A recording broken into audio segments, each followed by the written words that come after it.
Selamat pagi saudaraku yang dikasihi Tuhan. Judul renungan hari ini, Jumat 13 Januari 2023, yaitu Selebrasi Kelahiran Tuhan Yesus. Dan sebagai bacaan terambil dari Mazmur 33 ayat ke-11 yang demikian. Tetapi rencana Tuhan tetap selama-lamanya, rancangan hatinya turun-temurun. Saudaraku terkasih, kita baru saja melewati masa-masa Natal. Melekat di benak saya sejak masa sekolah minggu saat kecil, cerita tentang orang-orang Majus dan juga para gembala dalam kelahiran bayi Yesus. Cerita klasik yang berulang setiap bulan Desember. Akan tetapi, ketika menggunakan mata dan hati iman, maka cerita klasik itu berubah menjadi berita yang bisa menggetarkan. Kenapa? Karena orang-orang Majus yang adalah para cerdik cendekia dan juga para gembala tersebut nyata-nyata telah menjadi bagian dari eksekusi rencana Allah demi tersampaikannya kabar keselamatan bagi manusia. Cara-cara menyampaikan kabar keselamatan kehadiran diri Yesus Kristus Sang Putra memang menarik. Banyak rentetan peristiwa agar kabar keselamatan tersebut sampai kepada banyak orang dari segala bangsa dengan cara yang tampaknya sederhana, akan tetapi mengandung kekuatan yang luar biasa tingkat keterimaannya oleh banyak orang. Atau kalau zaman sekarang disebut beritanya selalu viral. Dan semua kejadian itu pastilah dalam batasan rencana dan kendali Allah.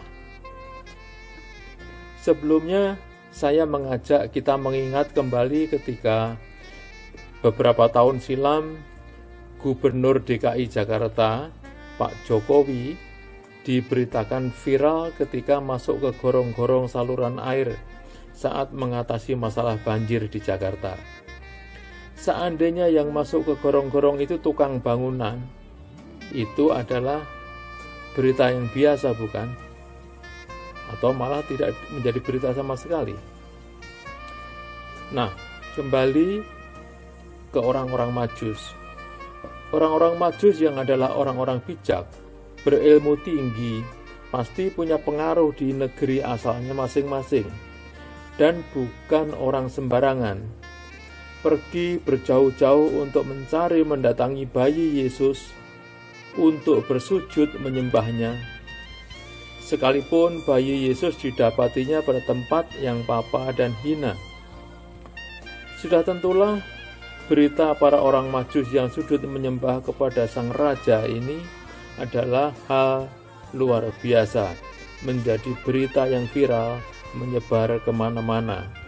Di sisi lain lagi, Allah juga memilih para gembala untuk menerima berita langsung dari malaikat Tuhan tentang kelahiran Sang Juru Selamat, bukan kepada pihak lain. Para gembala dalam jumlah yang banyak berpotensi dipercaya sebagai saksi kebenaran yang kuat oleh banyak orang, sehingga suara Allah dapat semakin luas tersebar. Saudaraku, jadi itulah cara-cara Allah mengeksekusi rencananya. Penggenapan demi penggenapan telah dikerjakan melalui cara-cara yang luar biasa. Sehingga saya mengimani peristiwa sembah sujud orang Majus kepada bayi Yesus dan berita kelahiran kepada para gembala adalah bentuk selebrasi kelahiran Sang Juru Selamat, agar banyak orang mendengarnya, menerimanya, dan menyambutnya sebagai Juru Selamat yang telah dijanjikannya. Selebrasi kelahiran Tuhan Yesus bergaung sangat kuat, juga sekaligus menjadi sertifikat atau tanda kehadiran Sang Juru Selamat ke dunia. Saudara terkasih, kita adalah orang-orang yang beruntung karena Tuhan telah menghampiri kita. Biarlah sertifikat kehadiran Tuhan kita simpan sampai Tuhan memanggil kita. Amin.